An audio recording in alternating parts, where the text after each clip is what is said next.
इस परीक्षा के अंदर कितने अभ्यर्थी हैं, लेकिन लड़ाई कौन लड़ रहा है? कुछ ही संख्या में जो लोग हैं, लेकिन आप अपने आप में योद्धा हो। आप उन हजारों भाई बहनों की लड़ाई लड़ रहे हो। आप अपने आप में योद्धा हो, उन हजारों भाई बहनों की लड़ाई लड़ रहे हो। वो यहां आके लड़ने लायक, लड़ने योग्य उनमें हिम्मत तो नहीं है, लेकिन वो घर बैठे बैठे वो और उनके मां बाप आपको दिल से दुआ और आशीर्वाद दे रहे हैं।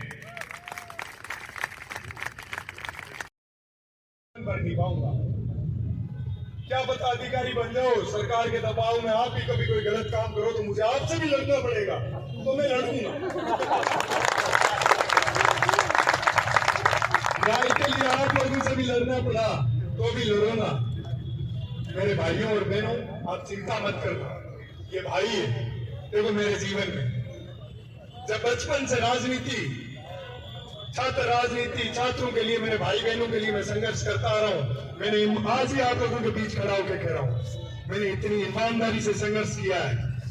तभी कोई मेरे सामने मंत्री के बच्चे चुनाव लड़ रहे थे, एक तरफ सरकार चुनाव लड़ रही थी।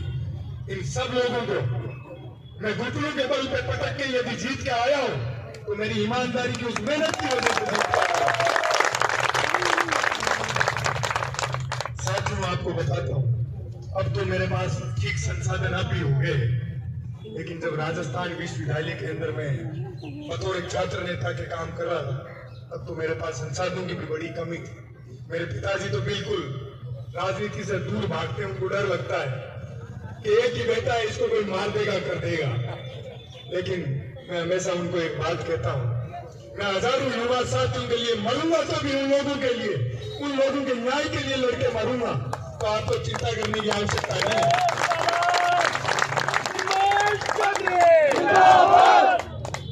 आज फिर से आप लोगों को कहना चाहता हूं कि जीवन में अपनी लड़ाई लड़ते हुए कई बार योद्धा युद्ध लड़ते हुए हार जाते हैं, तो क्या लड़ना थोड़ी छोड़ देते हैं। इसलिए ये लड़ाई तो हम जीत चुके हैं।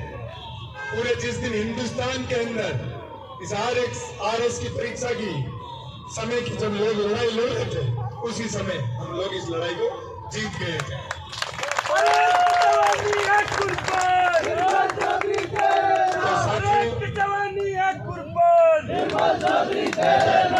मैं तो आप लोगों के संघर्ष को भी सलाम करता हूँ कि आपके जीवन में ये पहली बार आंदोलन करने का, धरने देने का काम पड़ा, और आप लोगों को अब तक इतना जोर आया होगा जितना अब तक जीवन के अंदर पढ़ाई करने के अंदर नहीं आया होगा।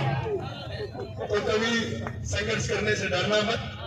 एक कभी ज्यादा थक जाओ ना, तो एक बात ये सोच लेना कि जो अपने माता पिता 5 घंटे की नींद सोते, या तो ठंड क्या पड़ रही है, उन खेतों में जब पालक करते हुए जो ठंड लगती है, ये तो उसकी 10% है। लेकिन आज आपको मैं कह रहा हूं, आप इस धरने पे बैठे जो लोग RS बनोगे, और एक सिर्फ बंद कमरों में बैठ के जो RS बनेंगे, आप में और उन लोगों में दिन रात का फर्क होगा। जीवन में जो ये इस स्तर की ट्रेनिंग हो रही है ना, हर दुख की, हर समस्या का सामना करना, जब लोग धक्के देके बाहर निकाल